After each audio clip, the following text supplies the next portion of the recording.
hoje eu tenho duas convidadas super especiais, a Flávia e a Luciana, da Cristaleria Nacional, que vai contar uma história fantástica, de acordo com o episódio que a gente viu do André Gomes. Vamos colocar um trechinho, vamos relembrar essa história e daqui a pouco vamos explorar ainda mais. É uma fábrica de vidros, copos, lustres, louças, jarros. E eles faziam até o semáforo, quando não era o acrílico, que hoje é acrílico, eles fabricavam aquelas lentes de semáforo. Então a vermelha, amarela, verde, era na cor, não era a luz que dava cor, né? Era o vidro. Era o vidro. E essa fábrica tem desde a década de 30 e ela parou a produção mais ou menos uns 30 anos. E tem um estoque de vidros aqui, pelas fotos não dá para dimensionar o tanto que tem de estoque lá. Isso é só um dos É, corredores, né? é uma família de imigrantes espanhóis que trouxeram essa técnica de Barcelona, que é muito comum na região de Catalunha. E aí tá fechada a fábrica, mas desde quando fechou, tá na quarta geração. Acho que é os bisnetos que tomam conta disso e algumas tias. Eles vendem isso pela internet, algumas coisas. Eles abrem por algum momento, você agendar lá, você paga uma taxa, essa taxa que você pagou de agendamento é revertida em produto e você escolhe lá.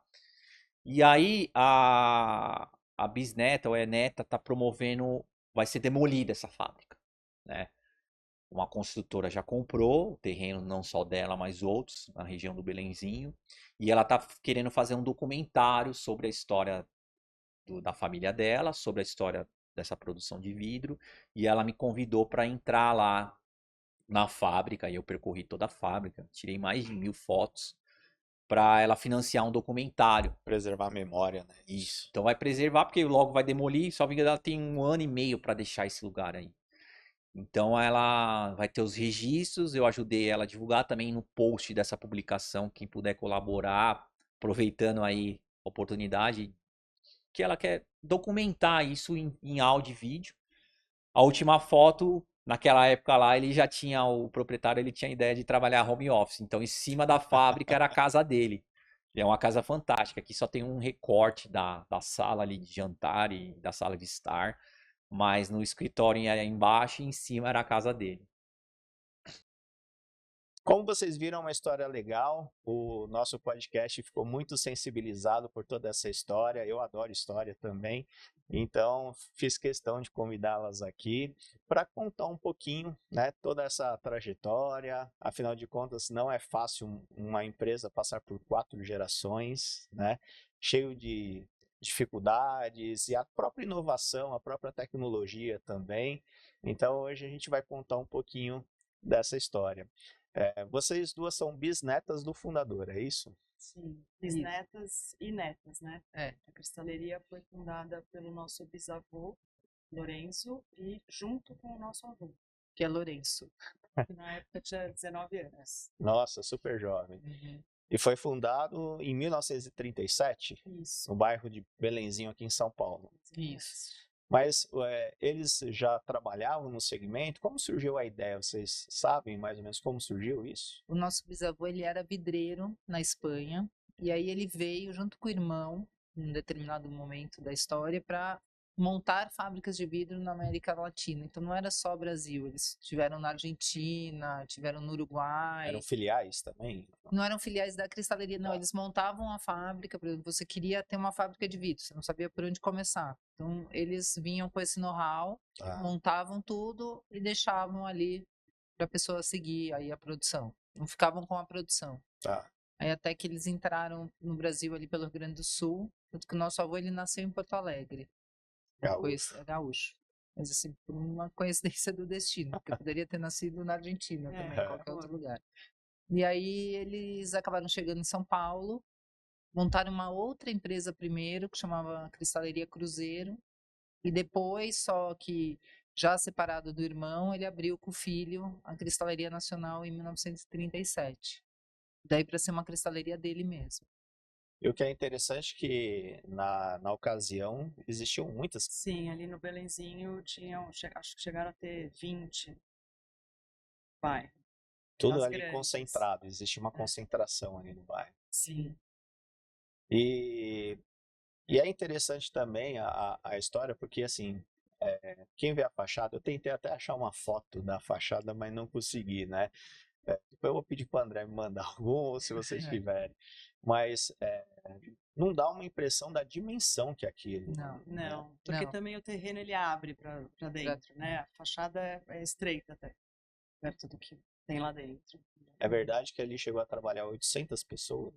Então, esse foi um número que quem descobriu foi o Douglas, do Cidade Antiga, né? A gente tinha na cabeça A gente 300. tinha 300 na cabeça. Em algum momento, talvez antes da década de 70, porque assim, as nossas mães, né? A mãe da Lu já faleceu e a minha mãe trabalha lá até hoje, né? Junto com uma outra tia. Elas entraram lá, começaram a trabalhar lá em 70, talvez a tua mãe em 69, 68. Não, é isso. Né? E aí já tinha uma média de 120 funcionários. Mas o que é curioso é que tinha profissionais até de outros países que trabalhavam lá.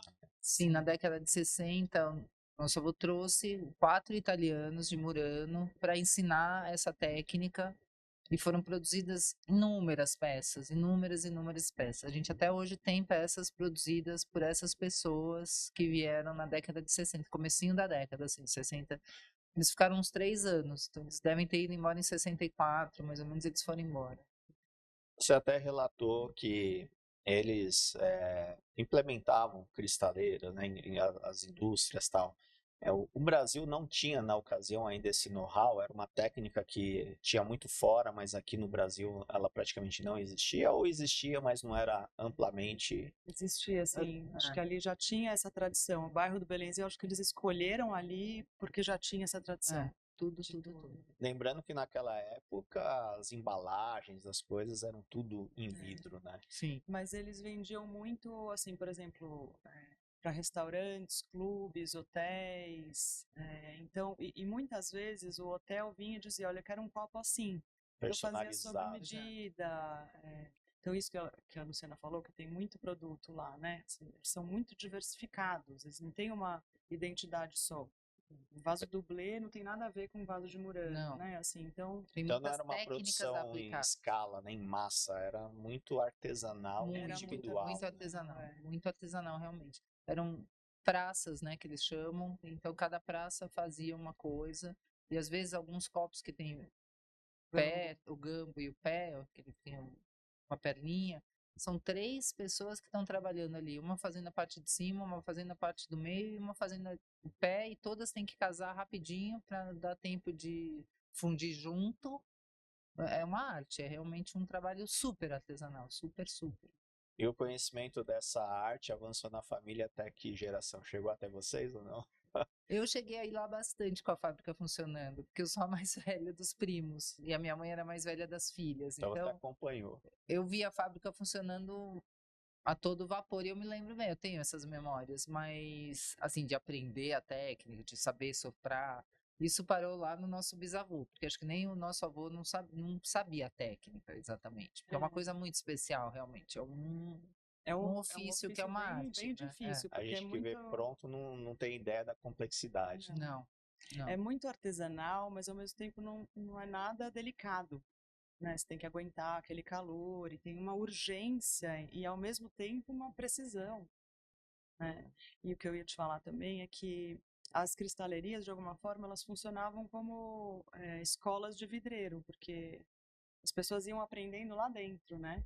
Durante muito tempo teve essa história de jovem aprendiz na fábrica, então entrava com 14 anos, ficava ali na praça, primeiro só olhando. Era permitido, né, trabalhar. Exato. Aí dava Era legal, né? Porque dava uma carreira, né? Além de ensinar, já provavelmente já se aproveitava ali para contratar essas pessoas. Já ficavam, né? E alguns se destacavam e viravam mestre vidreiro, que daí é o ponto auge da sua carreira quando você se torna um mestre realmente. Então, e tem peças que têm um nível de detalhamento muito grande. Aquilo são formas? Assim. Tem forma, tem... E tem muita coisa que é assim na boca mesmo, soprada. A pessoa sopra e aí ela vai fazendo a forma, uma coisa... Uma obra de arte. É uma obra de arte, uma obra de arte. Faz bichinho, faz um monte de coisa.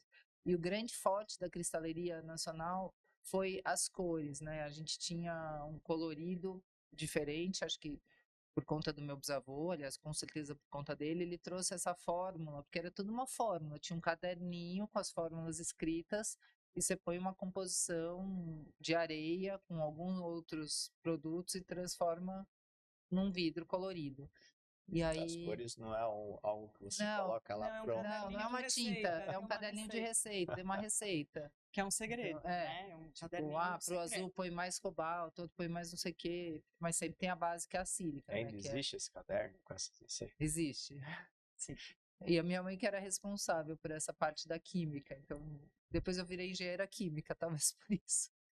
Mas queria dizer, era sobre o vermelho. Então, acho que cristaleria ali no Belenzinho, elas foram se especializando também em alguma coisa, né? Era uma competição grande, assim, não dava para todo mundo ficar fazendo copo popular. Então, e lá na cristaleria foram as lentes de semáforo. A gente produziu muita lente de semáforo durante muito tempo para a cidade toda, dos aeroportos, lá, aquela sinalização da pista de pouso. Topo de prédio, ferrovia. Todo muito tipo amplo, de sinalização. Né? E faróis de carros também. Né? Sim. De Fusca, de vários carros tem lá. E até hoje a gente tem os lá. E a impressão que a gente tem é que o vidro daquela época era mais resistente que o de hoje, né? Deve ser mesmo, né? Ali era feito essa mistura que a Luciana falou, de areia com uma química e tal, que dava cor, né? Hoje em dia, por exemplo, eu conheço um dos herdeiros de uma dessas grandes cristalerias, que também já fechou e tal, ele tem um forno elétrico bem menor, porque é elétrico, né? E a matéria-prima dele são umas pastilhas de vidro já, que ele só derrete, quer dizer, ele não faz essa química, né? É porque também acho que demorava muito tempo, né, para esse processo. E era muito manual também, então dava muito erro também, né? Porque, por exemplo, você tem que pesar certinho, né? Se você pôs uma graminha a mais, você transforma a cor. Então, realmente, a gente às vezes tem lá, e a gente vê nas peças, um azul começando super escuro e terminando quase um azul claro. Aí você fala, nossa, Isso aqui foi teve um erro de produção. Um copo laranja, que era para ser um copo vermelho. Né? Porque a coloração, né, diferente. tem uma padronização também. Mas naquela época era muito diferente essa coisa de padronização, de controle de produção, controle de estoque. Assim, você tinha espaço, você embrulhava e guardava. Era muito diferente, realmente, assim, o sistema de produção. E era uma época que não se falava muito em reciclagem, né? Ou existia já alguma coisa? O vidro sempre, porque ele é 100%. Então, tudo que dava errado ia para a panela de caco e aí funde de novo. Então fazia tudo isso lá. Fazia tudo isso lá. Tem até lá no terreno da fábrica, um lugar de moer caco. Tá lá, assim, que é um lugar enorme, assim, uma moenda. Não sei se é exatamente esse o nome, mas é um negócio assim, pra você moer o caco e retornar. Lembra quando momento de infância, que a gente empinava a pipa e ia fazer o cerol lá com o vidro moído. Nossa, é bem interessante. E também, quando surgiu Brasília, eu acho que vocês foram muito requisitados também. Inclusive, os vidros do Santuário Dom Bosco. Sim, todos foram feitos lá. São quantos tons de azul? São muitos tons de azul. Acho que 16 tons, 16 ou 17 tons de azul. Existe tudo isso, então? Pois é. Você imagina como era essa química, então, porque tipo, você tinha que realmente fazer assim, era tentativa e erro para acertar ali os tons. E uma curiosidade dos semáforos ainda é que tem o vermelho, o amarelo e o verde, né? Obviamente, e tem o turquesa. Que era uma outra empresa. Turquesa. E tinham duas empresas concorrentes que montavam os semáforos em São Paulo. E aí, para diferenciar uma da outra, uma tinha a lente turquesa e a outra a lente verde, para o verde. Ficava pela cor, né?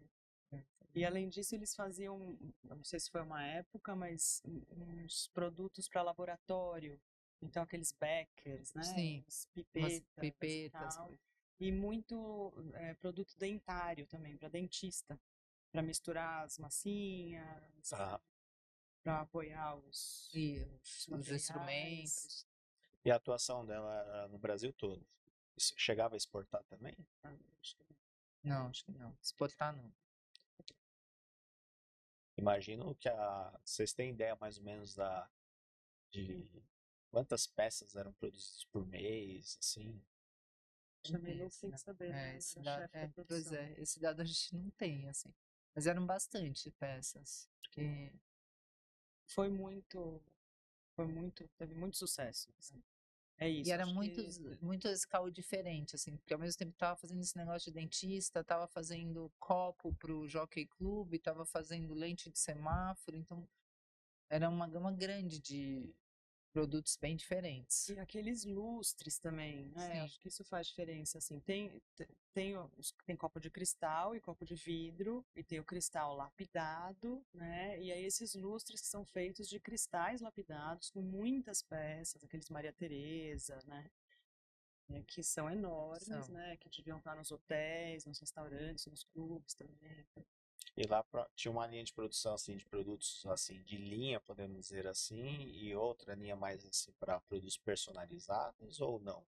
Acho que sim, acho que era isso. Por isso que tem tanto produto diferente da fábrica que eles inventaram, que eles quiseram fazer. Devia ter sobras de produção também, né? E também tinha um conceito assim de jogar pouca coisa fora. Então, se tivesse um pequeno defeito, ele entrava para uma linha de segunda. Daí ele tinha um preço mais em conta, mas seguia passando por todas as etapas, né, da produção, porque ele poderia ter sido descartado antes, na etapa lá que a pessoa está escolhendo, ela já poderia ter descartado, mas não, ele passava em todas as outras áreas e chegava a ser guardado.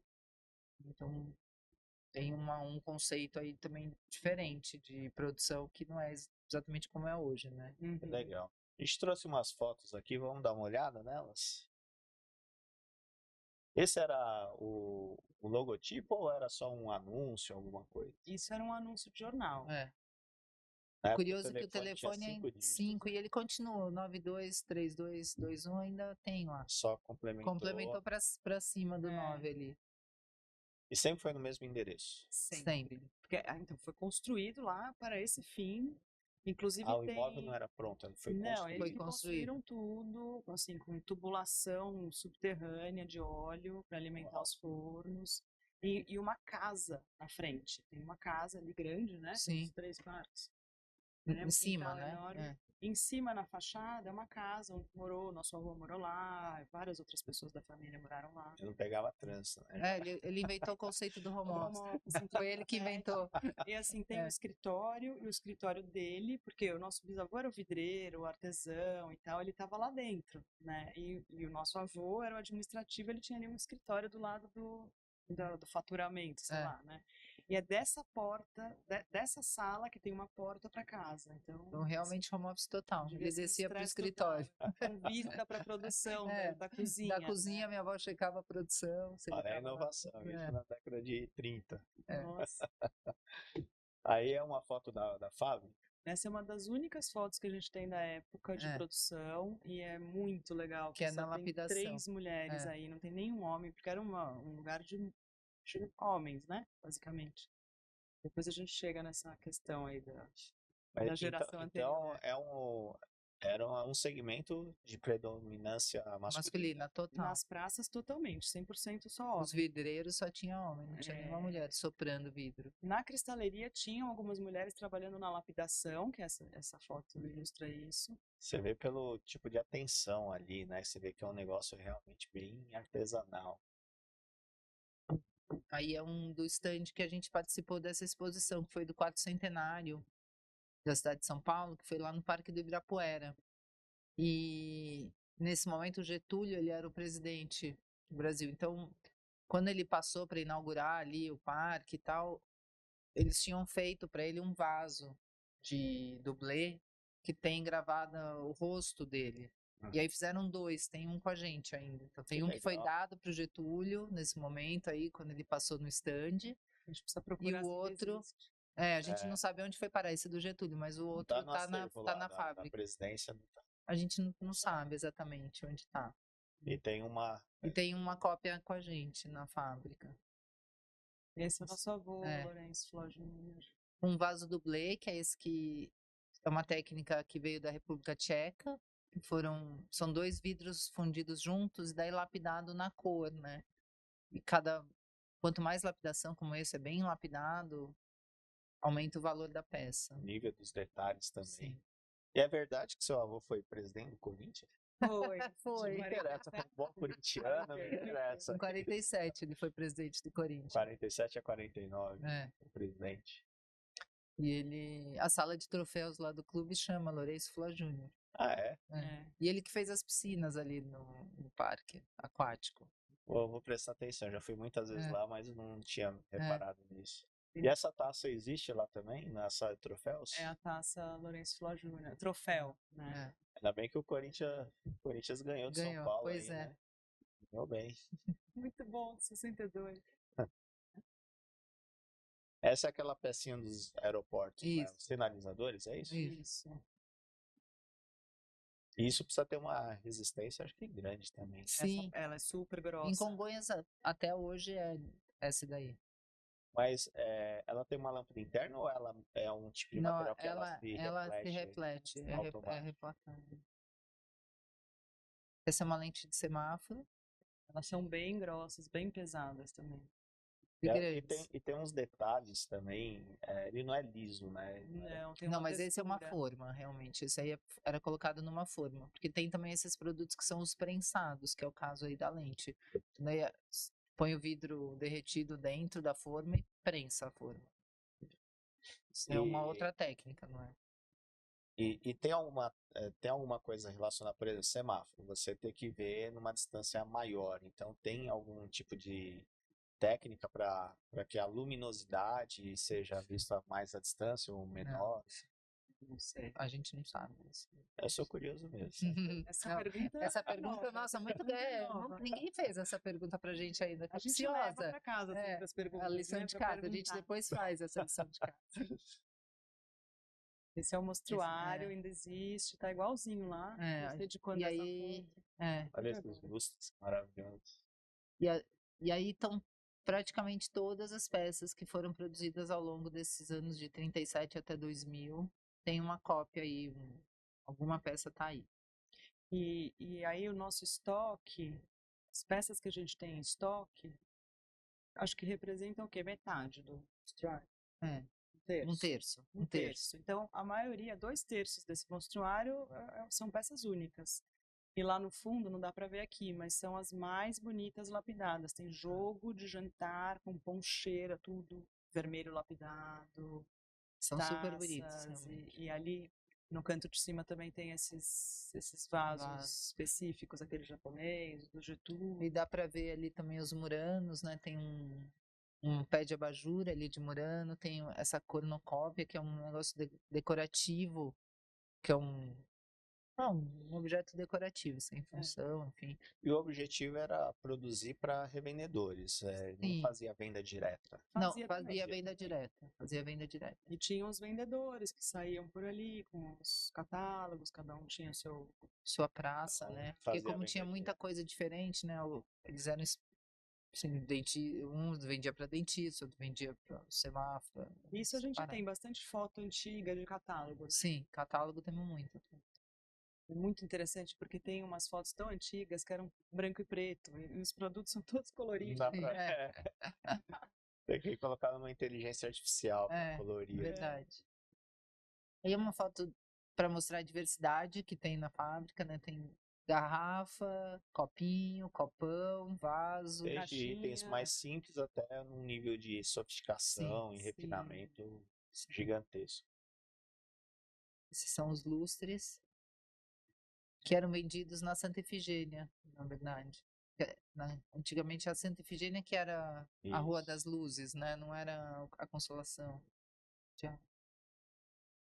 Essa é uma foto do estoque da casa. Essa aqui é da casa. E a outra ali é o estoque. Parte da casa, então, era. A outra é o estoque, tudo embrulhado em jornal e com a sua marcação, sinalizado.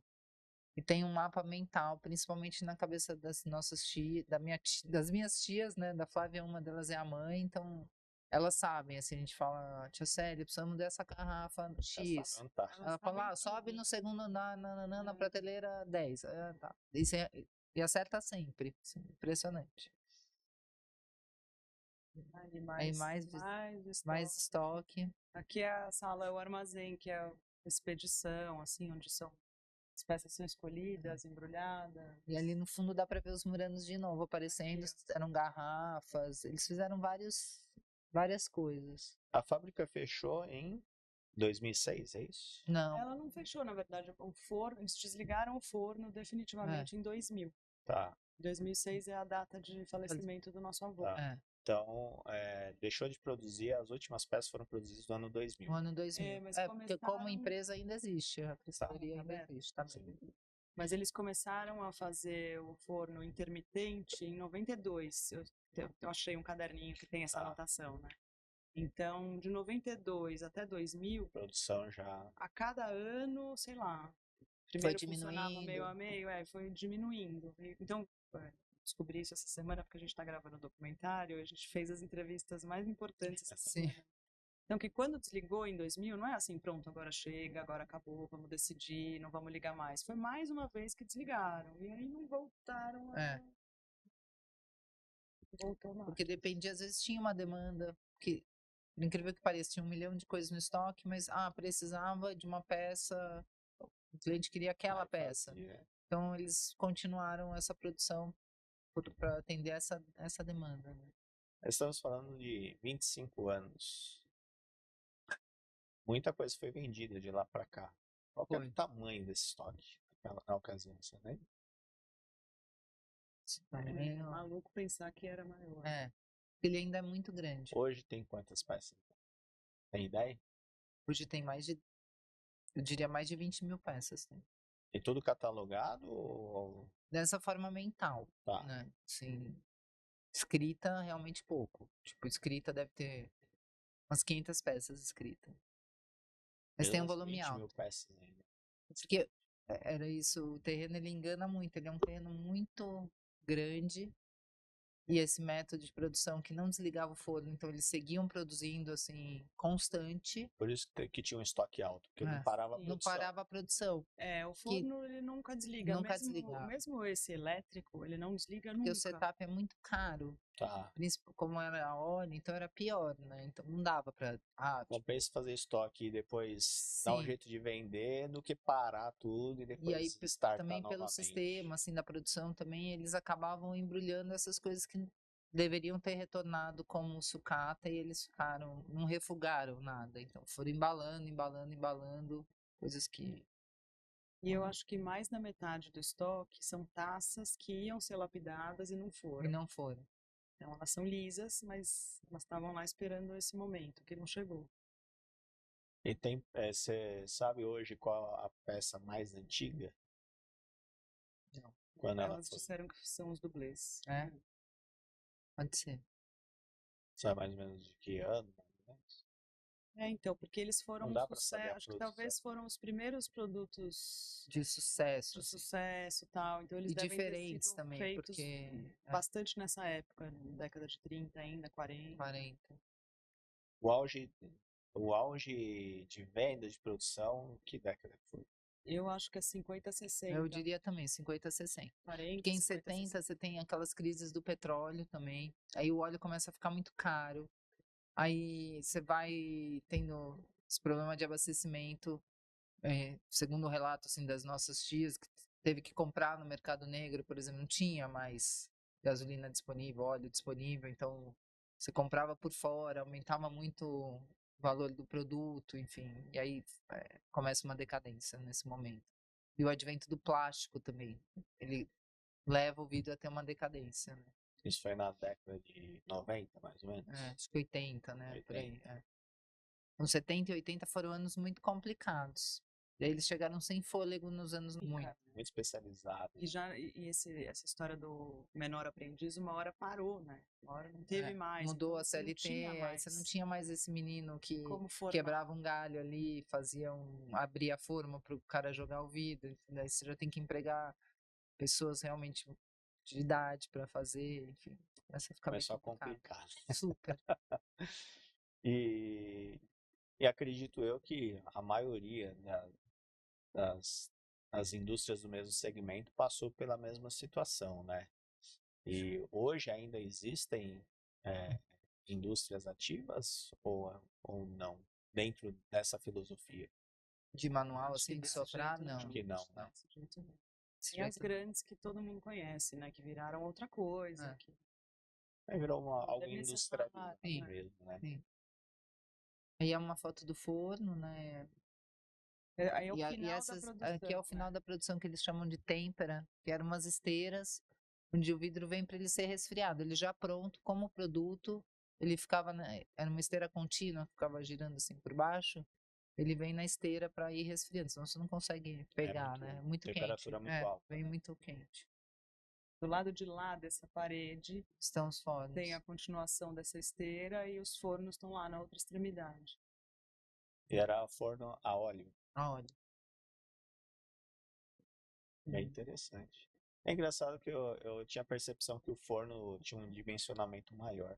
Não, mas essas são as têmperas. Não é o forno. Acho que do forno a gente não tem foto. Não.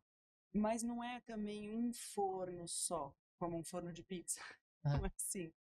São vários, os primeiros estão lá até hoje, é um do lado do outro, deve ter uns 15. É tipo um vagão de trem, na verdade. Ele parece um vagão de trem e tem uma panela, assim, que era onde estava a química, e aí ela, com o calor, derrete, faz a transformação e vira uma coisa líquida.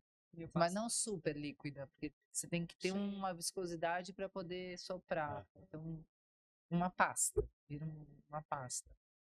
Mas é tipo um vagão, assim, realmente figura um vagão e tem as portas. E todos funcionavam na mesma temperatura ou podia oscilar de acordo com a peça? A delicadeza da peça? Talvez, acho que o forno mesmo era o maior temperatura, né? E aí eles tinham essas panelas que eles levavam para o meio da praça e ficavam trabalhando ali. Que acho que devia ser uma outra temperatura já menor. Mas são panelas de refratário também, né? São panelas de vidro também. Sim. Essas panelas, elas não derretiam. Cara, muito legal. Super. Super legal. E de lá para cá, como foram realizadas as vendas? Ou até hoje, como vocês fazem as vendas desses itens? Qualquer pessoa pode comprar, só lojista, como que é? Qualquer pessoa pode comprar, a gente tem um site, né, que é... Pode falar o site? Pode, claro. A gente também vai colocar na legenda. Tá, é www.cristalerianacional.com.br, tudo junto. É maravilhoso essa iniciativa de preservar a história de uma das maiores empresas do segmento que o nosso país já teve, com uma história tão bonita. E tem tudo a ver também com o nosso podcast, afinal de contas, todo esse trabalho ao longo de tantos anos é uma arte. Né? Sim. E que bom que, por mais que a gente sinta saudade dos bons tempos, mas que bom que a gente trabalha no sentido de preservar tudo isso, que as próximas gerações entendam, porque eu acho que assim, você quer saber como vai ser seu futuro, conheça seu passado, Sim, né? Exato. Então eu acho que é uma coisa que ajuda muito as pessoas a entenderem o processo evolutivo que tem, e no mundo dos negócios a gente se depara muito com isso, né? As pessoas às vezes estão sempre fazendo as mesmas coisas, e a evolução, ela existe. Às vezes a gente precisa comparar com uma escala de tempo maior para que fica mais nítida a evolução, mas ela acontece, né? E independente também do segmento, tudo são ciclos, né? Então a modernidade, a inovação, então como a gente discute muito aqui é a inteligência artificial, qual o impacto que isso vai trazer para o mercado de trabalho e tudo, mas tudo é uma reinvenção, né? Mas o mais importante é que a gente só consegue olhar para frente quando a gente olha para trás e pega toda aquela essência para poder fazer algo diferente e ainda melhor, que essa que é a ideia, né? Do mesmo jeito que houve a inovação naquela época, na década de 30, com essa inovação na forma de fazer os vídeos, de colorir as receitas e tal, a gente também tem que pensar que daqui 40, 50, 60, 70 anos vão olhar para o que a gente faz da mesma forma. Exato. Né? Outro dia eu ouvi um podcast da Dá Coelho, não sei se vocês conhecem, ela fala assim, quem não sabe de onde veio, não sabe para onde vai. Né? Isso aí. É isso que você falou, de saber da história, né? De valorizar e de entender também essa coisa da técnica, né? Exato. Antes da tecnologia, sei lá.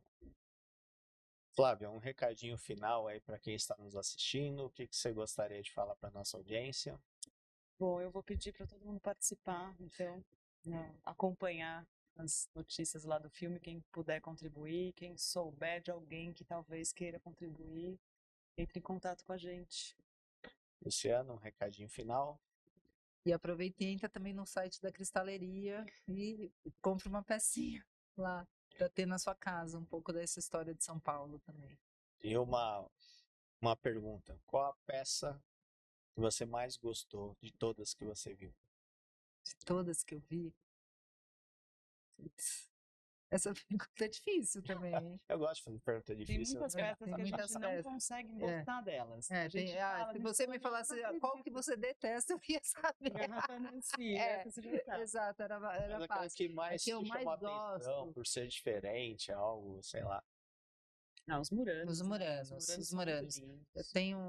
Eu tenho alguns vasos na minha casa de Muranos que são lindíssimos, lindíssimos. E um pé de abajur também turquesa que tá lá na minha casa, que é sensacional. Tipo, o que eu mais, acho que eu mais gosto é desse pé de abajur Abajur de turquesa. Murano, acho que é o top. Acho que é uma coisa muito bonita, assim, porque ele parece um negócio de plástico, mas ele é vidro, ele é maravilhoso. E tem os copos também, concordo. Eu tenho 2 abajures. 3, na verdade, tem um pequenininho. Eu também acho que eu tenho 2. A peça que a gente mais vende é o copo bola, né? Que a gente vai ter trazido aqui para tomar água. É verdade. Mas engraçado que eu não tenho na minha casa copo bola. Eu fiquei com alguns Eu tenho copo whisky, que é um copo que eu uso para água. Eu acho ele perfeito, assim. Não sei se é o que eu mais acho bonito. Elas brincam comigo porque a vovó, esposa desse nosso avô, que ela sempre falava assim, nossa, essa peça acho que eu não tenho. E aí a gente falava, tá bom, vó, então eu levo para você. E aí levava para ela. E eu, quando vou lá hoje em dia, eu sempre falo, gente, mas esse aqui eu não conheço, vou levar na minha casa. Elas falam, a dona Catarina vai levar, então. E aí eu acabo levando. Eu tenho bastante coisa em casa. E uma última pergunta para vocês duas. Quem vocês gostariam, qualquer pessoa no mundo, escolhe uma pessoa no mundo que vocês gostariam que tivesse uma peça na casa dela ou dele. Nossa, a gente já realizou alguns sonhos, né? Deixa eu pensar. Eu vou escolher, então, pensando numa banda que eu gosto, David Gilmour, do Pink Floyd, hein? Chique. Vamos dar um jeito de fazer isso. Eu vou no voto. Eu gostaria de dar uma peça para ele. Hoje, com a possibilidade de comunicação que a gente tem, não tem nada impossível. Exato. Isso é verdade. Inclusive, eu vou marcá-lo nesse trecho, eu vou marcá-los, quem sabe. De repente ele liga pra gente. Mas isso que eu falei é verdade. Eu, pelo menos, já realizei vários sonhos, assim, de umas pessoas que eu amava, que eu era muito fã e vem e tal. Inclusive, várias vão estar no filme. Tem um pessoal bem legal no filme. Tem um pessoal muito legal. Pode contar pra gente, não? Um spoilerzinho, assim?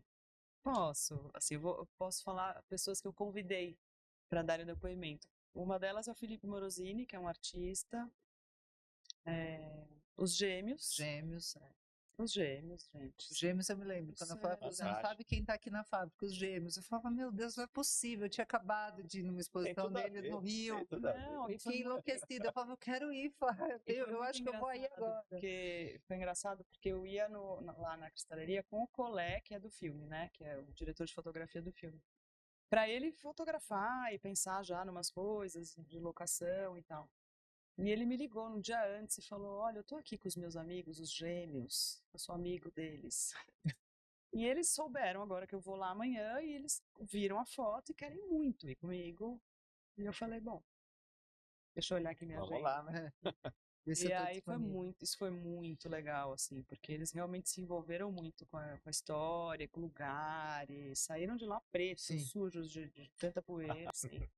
Então, tem muita gente legal, assim, os chefes de cozinha também, o Facundo Guerra, que também, falei, o Facundo vai amar conhecer esse lugar, e a gente fez durante um ano, ele fez um cardápio, a equipe dele do Bar dos Arcos fez um cardápio comemorativo, né, da semana de 22, com os copos da cristaleria. Legal, ótima ideia. Então, foi esse muito tipo legal. de projeto que faz a gente ficar feliz. Super. A gente vê a criatividade, né, que a gente tem. Exato. Bom, obrigado. Agradeço novamente. Foi uma honra ter vocês aqui para contar essa história que eu quando vi o André falando, eu me apaixonei e queria conhecer mais. Então, obrigado mais uma vez, sucesso. Obrigada. E quando lançar o documentário, volta aqui para a gente falar sobre ele. Com certeza, o maior prazer. Obrigada. Legal, obrigada. Para você que gostou desse episódio, dê o seu like. Se você é novo no canal, faça a sua inscrição, ative as notificações para receber sempre os lembretes dos novos episódios. Se você gostou também dessa ideia, compartilha com o máximo de pessoas que você puder, porque essa história tem que chegar para todas as pessoas, né?